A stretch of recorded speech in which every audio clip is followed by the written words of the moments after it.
किरतपुर एक समृद्ध, विशाल और सांस्कृतिक रूप से गौरवशाली राज्य, जिसकी सीमाएं 4 दिशाओं में फैलती थीं। सोने की चूड़ियां, चांदी के स्तंभ और संगमरमर की छतरियां इसे एक दिव्य नगरी जैसा बनाते थे। परंतु उसके केंद्र में बैठा था एक ऐसा राजा, अनिरुद्ध, जिसकी आत्मा अब भी अपनी पहचान ढूंढ रही थी। राजा अनिरुद्ध युद्ध में विजयी, ज्ञान में पारंगत, परंतु हृदय में अधूरा महल की दीवारें उसकी इच्छाओं की गूंज से भरी थीं। सुंदर रानियां, ऐश्वर्य, शिल्प, काव्य, सब कुछ उसके पास था, पर कुछ भी उसके भीतर उतर नहीं पाता था। किरतपुर के दक्षिणी छोर पर, जहां स्याह चट्टानों के नीचे उफनती नदी बहती थी, वहीं स्थित थी लोहारों की बस्ती, लोहगांव। बस्ती में हर सुबह लोहे पर हथौड़े पड़ने की टन टन गूंजती थी और रात को अंगारों की रोशनी में जीवन पिघलता था।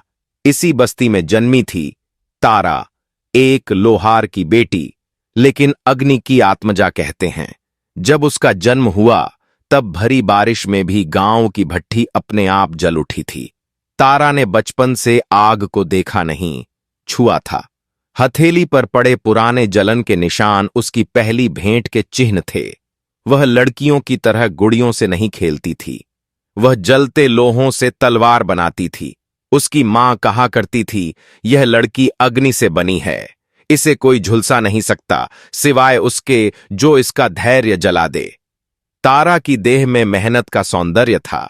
उसका रंग गेहूंआ, शरीर मजबूत और आंखें इतनी शांत कि कोई भी उन्हें देखकर खुद से सवाल करने लगे।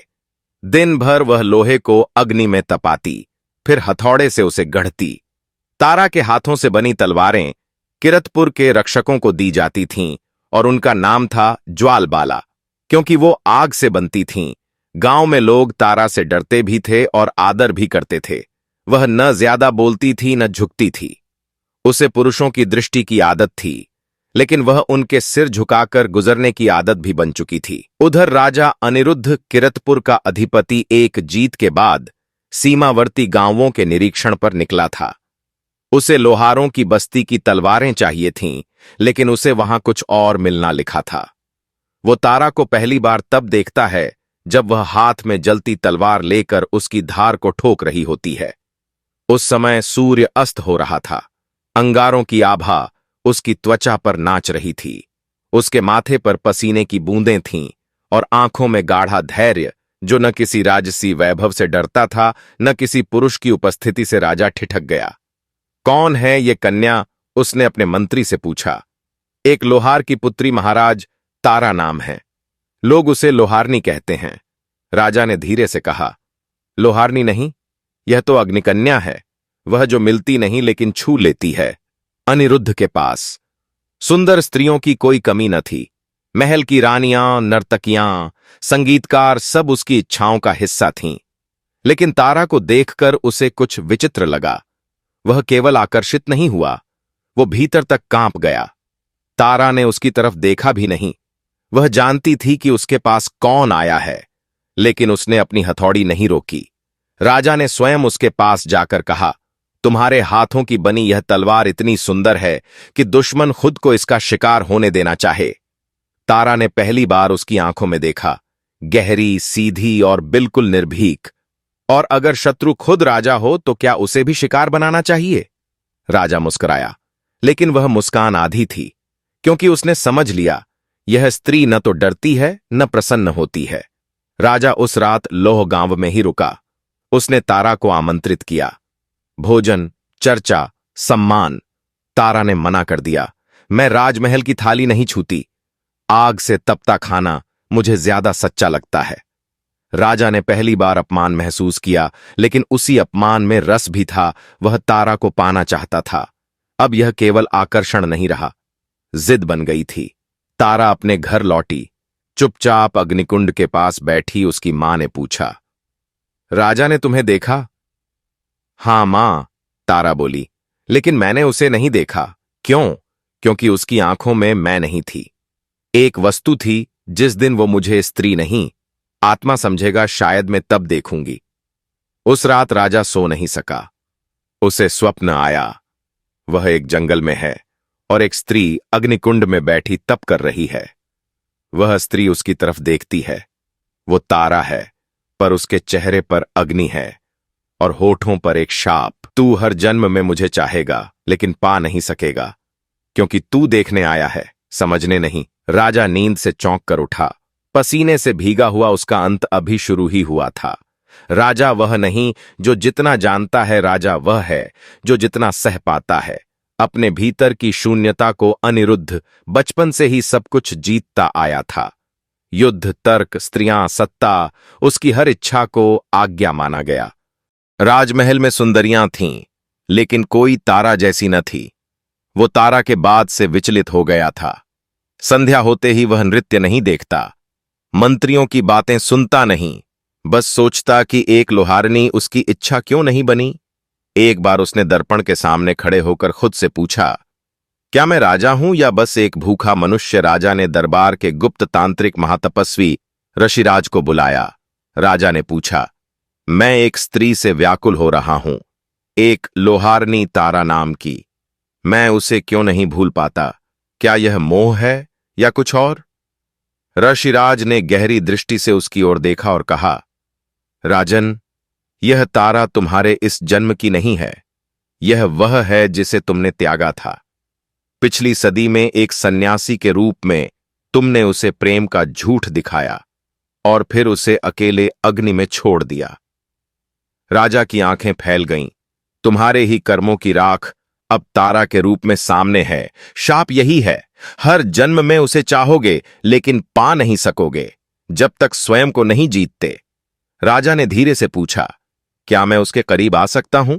तांत्रिक ने कहा, हां, लेकिन पाने के लिए नहीं, प्रेम करने के लिए नहीं, समझने के लिए। तारा को लेकर किरतपुर की दरबारियों के बीच हलचल थी। मंत्रीगण और सेनापति कहने लगे, राजा की दृष्टि अब महलों की ओर नहीं, एक लोहारनी पर है। यह खतरे की निशानी है। कुछ ने कहा, राजा उस स्त्री से विवाह करना चाहता है।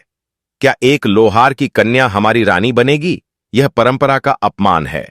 दरबार में षड्यंत्र जन्म लेने लगे। राजा को कमजोर साबित करने की योजनाएं बनने लगीं और दूसरी ओर राजा अब एक और युद्ध जीतना चाहता था, अपने ही भीतर का युद्ध। राजा ने फिर एक प्रस्ताव भेजा। तारा के लिए इस बार रेशमी वस्त्र नहीं, सिर्फ एक सीधा संदेश।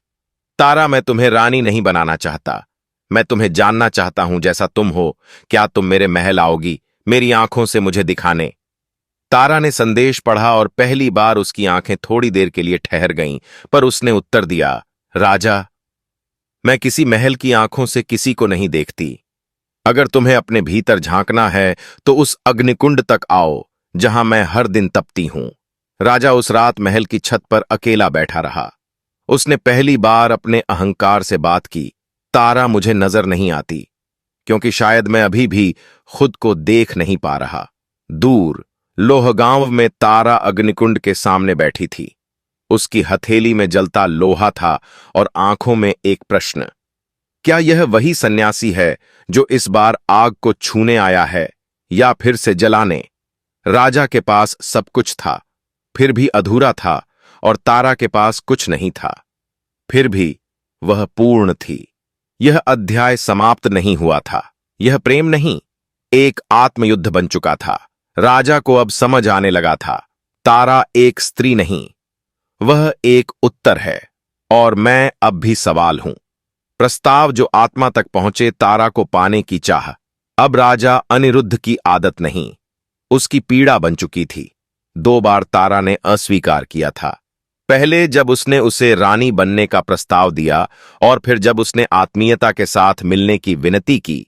लेकिन इस बार राजा ने अपनी सारी शक्ति, सौंदर्य और वैभव एकत्र कर एक अंतिम प्रस्ताव तैयार करवाया। ऐसा प्रस्ताव जिसे ठुकराना किसी भी स्त्री के लिए असंभव होता। किरतपुर के महल के सबसे गूढ़ कक्ष में विशेष स्वर्ण रथ सजाया गया। उसमें रखा गया एक स्वर्ण मुकुट जिसमें आकाश से उतारा नीलम जड़ा था।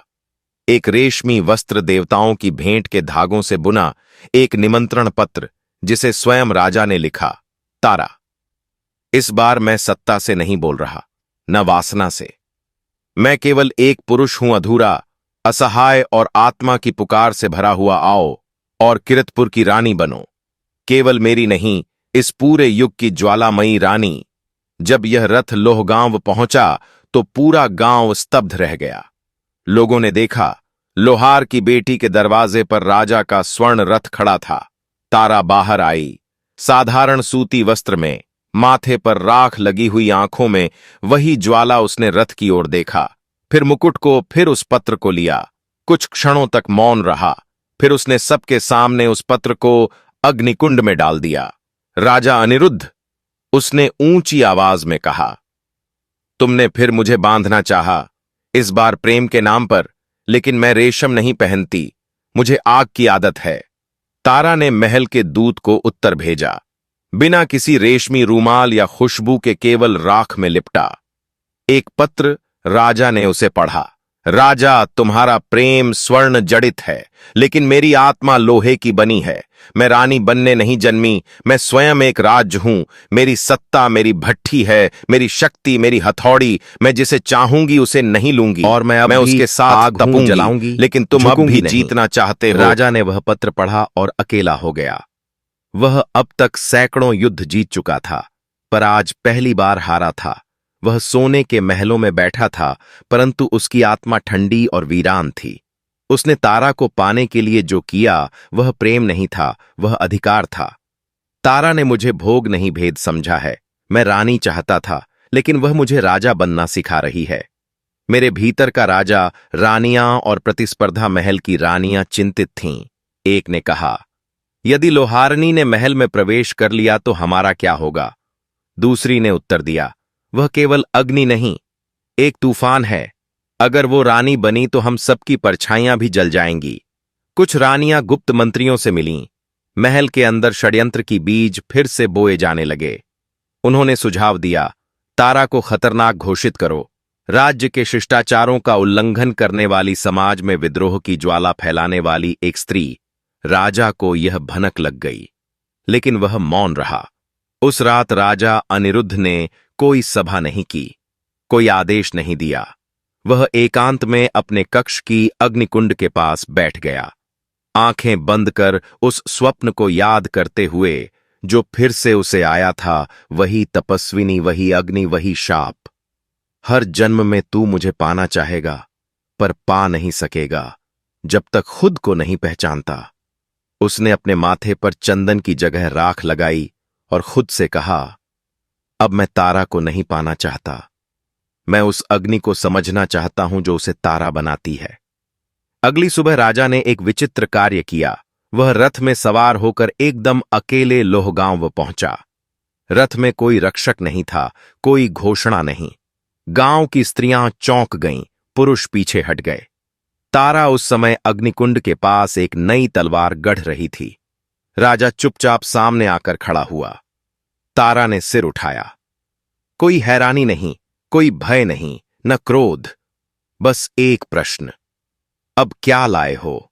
स्वर्ण नहीं तो क्या शपथ? राजा घुटनों पर बैठ गया। लोगों की भीड़ स्तब्ध रह गई। मैं राजा नहीं आया तारा, मैं वो मनुष्य हूं जो अब भी अधूरा है। क्या मैं तुम्हारे अग्निकुंड के पास बैठ सकता हूं? तारा मौन रही, फिर बगल से राख उठाई और उसके ललाट पर लगा दी। बैठो, अब शायद अग्नि तुम्हें पहचानने को तैयार है।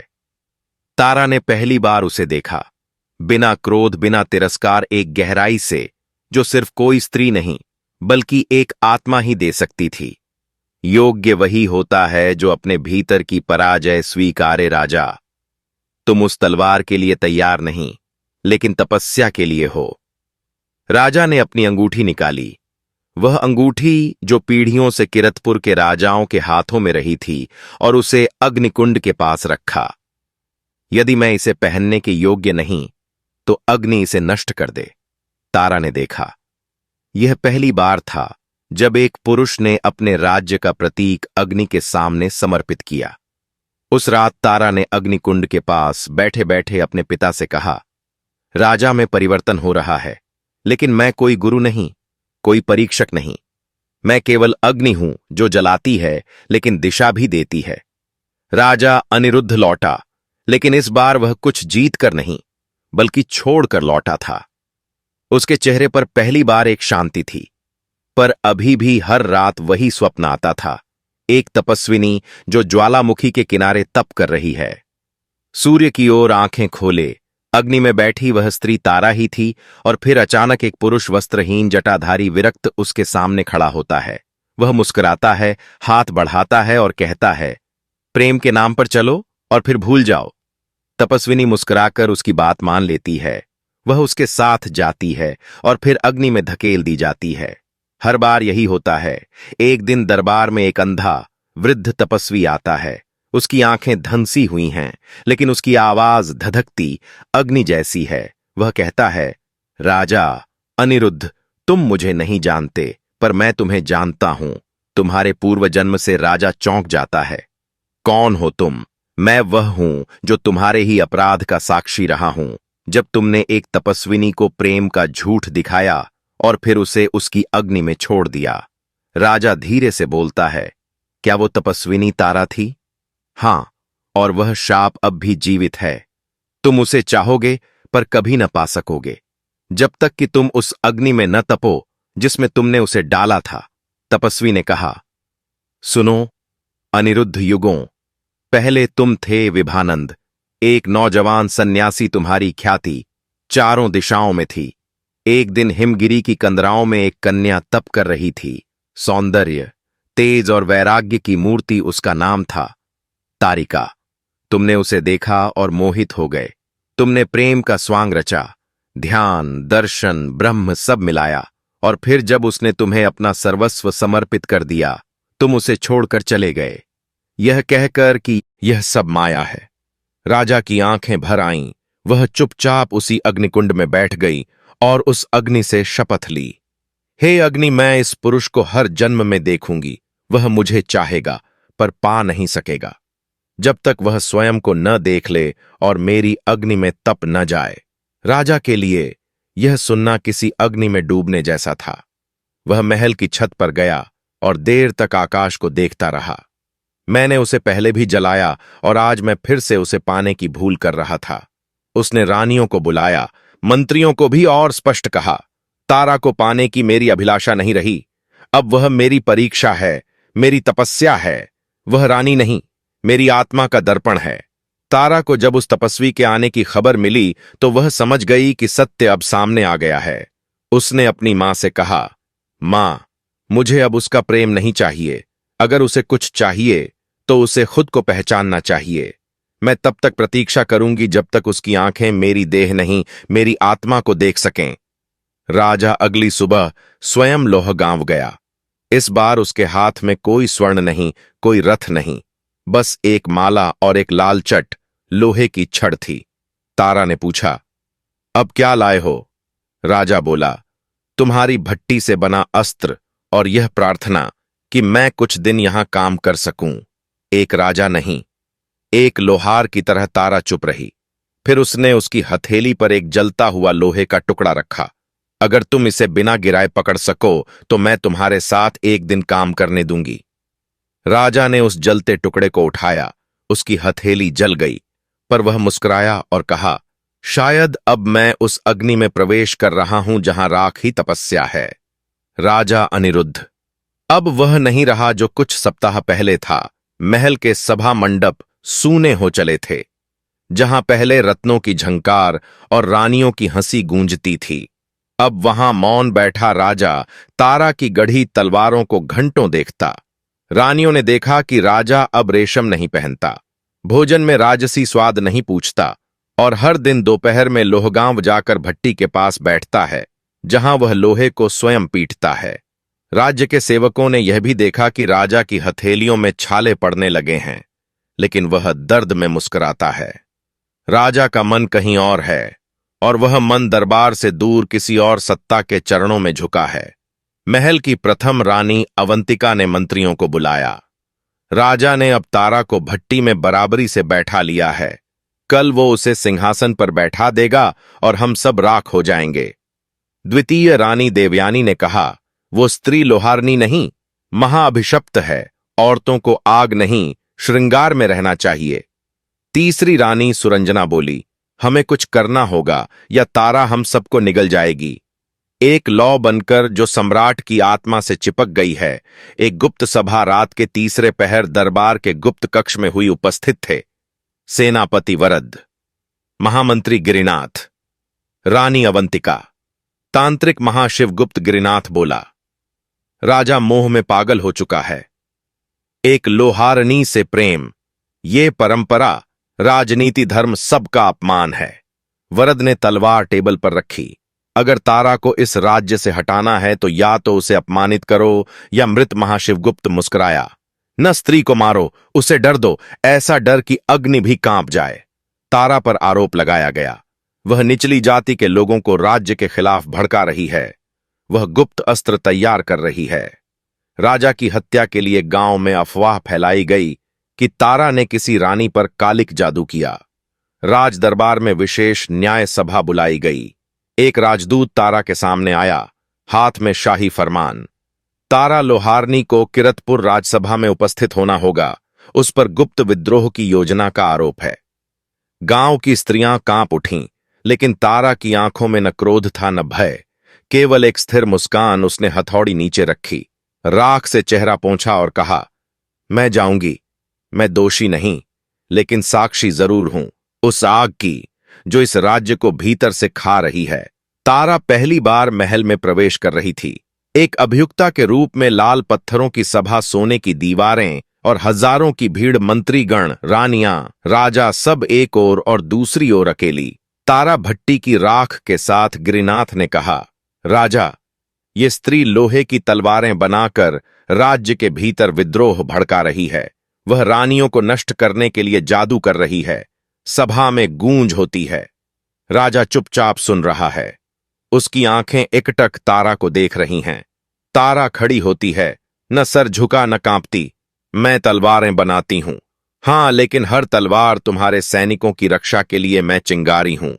लेकिन वह जो अंधकार में रोशनी लाती है, डराओ मत, क्योंकि मैं वही स्त्री हूं जो अग्नि में तप कर पैदा हुई है। जो महल में बैठी स्त्रियां मुझसे डरती हैं, वे जान लें, मैंने कभी उनकी जगह नहीं चाही। मैं रानी बनने नहीं आई, मैं सिर्फ एक सच्चाई हूं जिसे तुम सब छुपा नहीं सकते। सभा स्तब्ध, राजा की आंखों में पानी। राजा खड़ा हुआ, धीरे धीरे हर किसी की ओर देखा, फिर तारा की ओर। तारा दोषी नहीं है, दोषी है।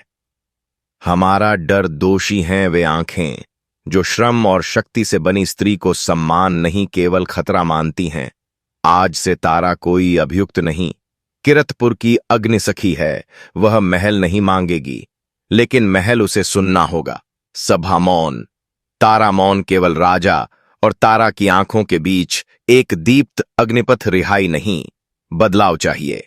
राज्यसभा में राजा अनिरुद्ध द्वारा अग्निसखी की उपाधि दिए जाने के बाद तारा को रिहा तो कर दिया गया, लेकिन समाज का दृष्टिकोण नहीं बदला। महल की रानियां चुप थीं, लेकिन उनके गहनों की खनक में अपमान की गर्मी थी। मंत्री मौन थे, लेकिन उनकी बैठकों में अब तारा राज्य की कमजोरी कहलाने लगी थी। गांव की स्त्रियां जो तारा को श्रद्धा से देखती थीं, अब उसे उम्मीद की प्रतीक मानने लगीं। तारा ने लोहगांव की स्त्रियों को इकट्ठा किया। उसने कहा, अब समय है कि हम केवल राख ढोने वाली स्त्रियां न रहें, बल्कि उस अग्नि की बात करें जो हमारी आत्मा में है, जिसने अपने जीवन में अपमान सहा हो वो बोले, जिसने सपनों का गला घोंटा हो वो बोले, जिसने हाथ जलाकर रोटियां बनाई हों लेकिन इज्जत न पाई हो वो बोले। पहले एक स्त्री खड़ी हुई, फिर 2, फिर 50।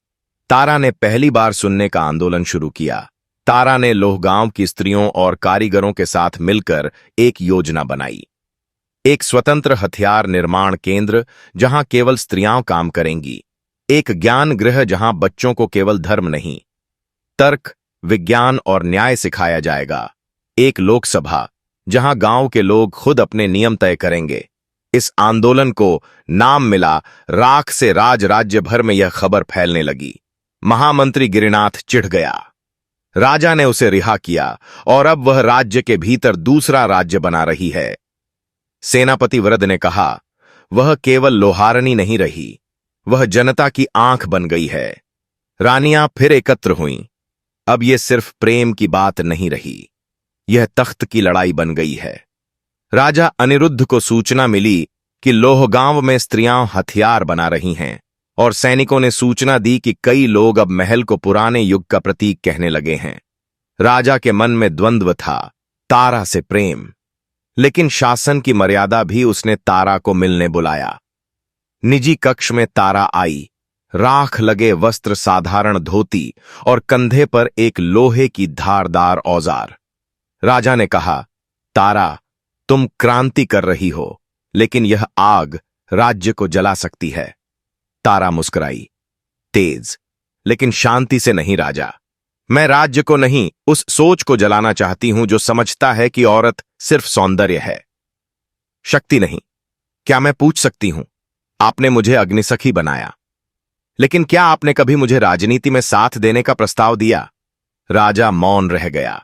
तारा ने महल में खड़े होकर घोषणा की, मैं आज से प्रजा सखी बनती हूं, न रानी न प्रेयसी।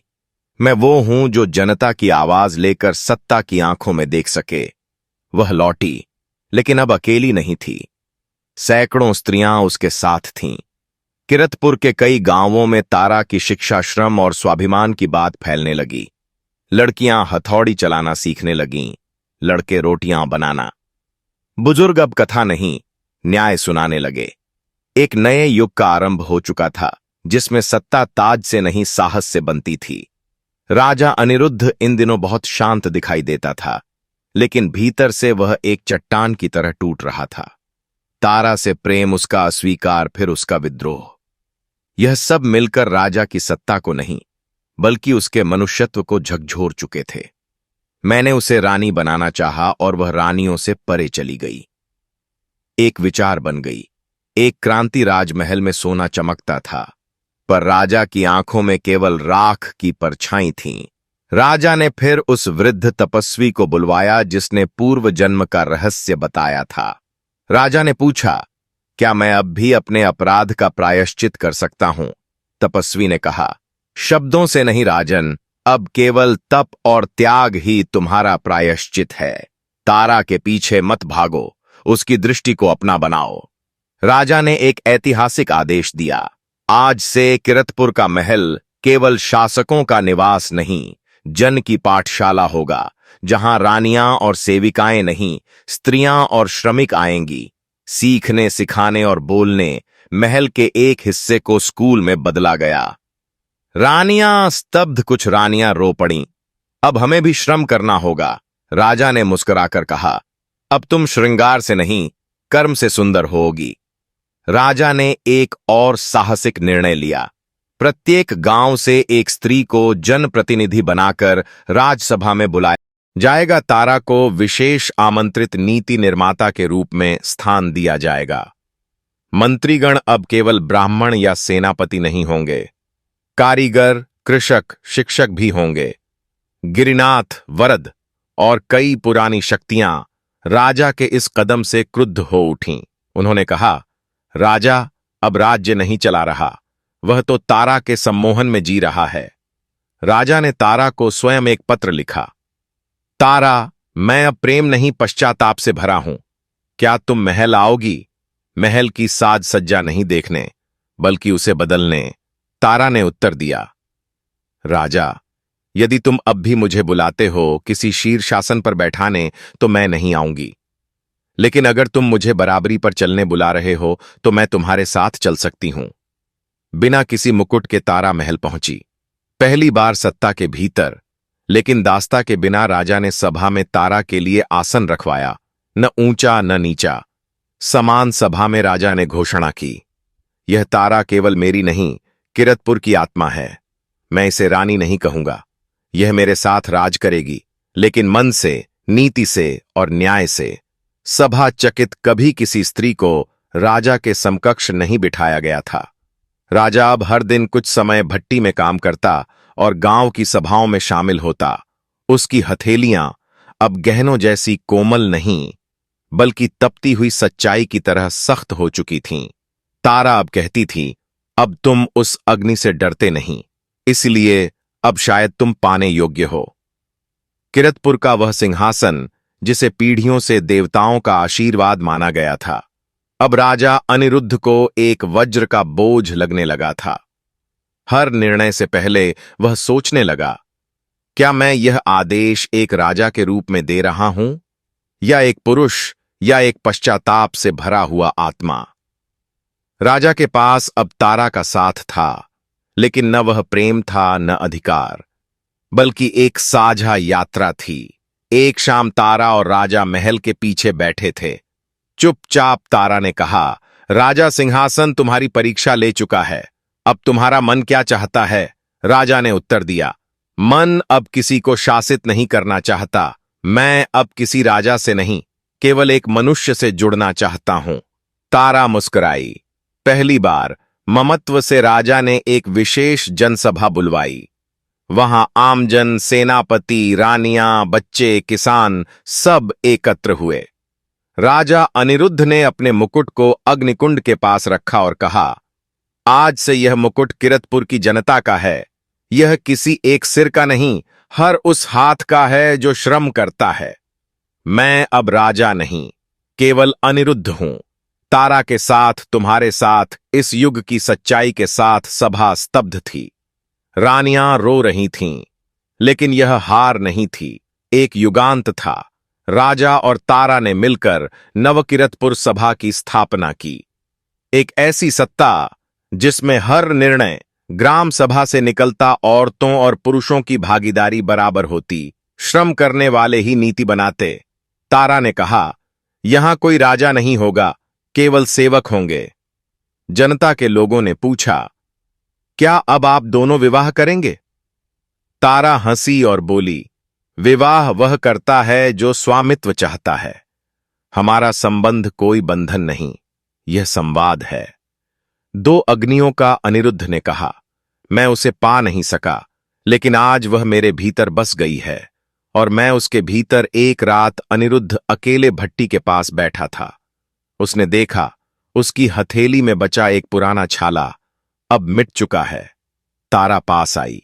उसने उसकी हथेली में थोड़ी राख रखी, वही पुरानी भट्टी की राख। यह राख अब केवल जली हुई आग नहीं है। तारा ने कहा, यह याद है कि अग्नि से ही पुनर्जन्म होता है। तपस्वी पुनः आया। उसने राजा से कहा, अब तुम्हारा शाप समाप्त हुआ। तुमने अग्नि को समझा और प्रेम को पाया न शरीर से बल्कि चेतना से। राजा अनिरुद्ध और तारा के नेतृत्व में अब किरतपुर नहीं, नवकिरतपुर बन चुका था। यह वह राज्य था जहां औरतें केवल गृह नहीं, ग्राम की नीति चलाती थीं। बच्चे तलवार नहीं, कला और विज्ञान सीखते थे।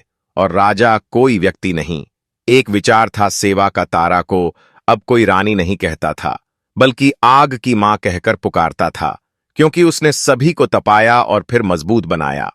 तारा की बातों का असर अब राज्य की सीमाओं से बाहर फैलने लगा। पड़ोसी राज्य मालवगढ़ में स्त्रियां घर के बाहर काम मांगने लगीं। दक्षिण के गढ़ों में किसानों ने कर नहीं, सम्मान मांगा। और विद्वानों ने पूछा, क्या तारा जैसे आंदोलन हर जगह संभव हैं? पर हर नई रोशनी के साथ अंधकार भी खड़ा हो जाता है। चतुर्दिक राज्यों के शासकों की एक गोपनीय सभा हुई। राजा विक्रमसेन, मालवगढ़ का राजा, बोला, नवकिरतपुर की यह क्रांति अगर फैल गई तो हमारे सिंहासन भी राख हो जाएंगे। वहां स्त्रियां भी नीति बना रही हैं और राजा स्वयं त्याग कर एक लोहारनी के साथ बैठा है। उज्जैनी के नरेश सोमकेतु बोले, अगर आग बढ़ने लगे तो उस पर पानी नहीं, उससे पहले हवा बंद करनी होती है। सब सहमत हुए, नवकिरतपुर को तोड़ना होगा। उज्जैनी के मंत्री दुष्ट बुद्धि राघव ने एक योजना बनाई। नवकिरतपुर में कुछ भ्रष्ट व्यापारी भेजे गए, जिन्होंने महलों के आसपास शराब, जुए और लालच का प्रसार शुरू किया। लोहारों में मतभेद बढ़ने लगे।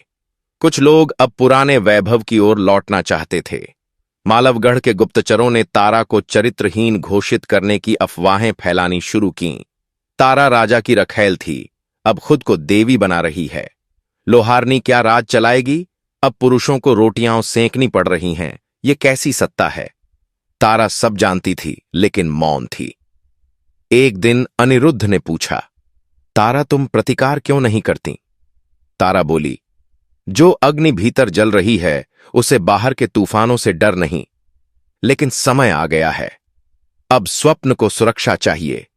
क्रांति को नेतृत्व नहीं संगठन चाहिए। तारा ने नवकीरतपुर की स्त्रियों, किसानों, शिल्पियों और पूर्व सैनिकों को एकत्र किया। हमारा स्वप्न कमजोर नहीं है, लेकिन अब इसे संरचना चाहिए। यदि बाहर से हमला हुआ तो जवाब केवल तलवार नहीं, संगठन, शिक्षा और सत्य की आग होगा। स्वप्न रक्षा सभा बनाई गई। हर गांव में एक न्याय प्रमुख, एक महिला सशक्तिकरण दल, एक कला और तर्क विद्यालय और एक लोकसेना। अब नवकीरतपुर तैयार था, लड़ने के लिए नहीं, टिकने के लिए। एक रात अनिरुद्ध ने सपना देखा।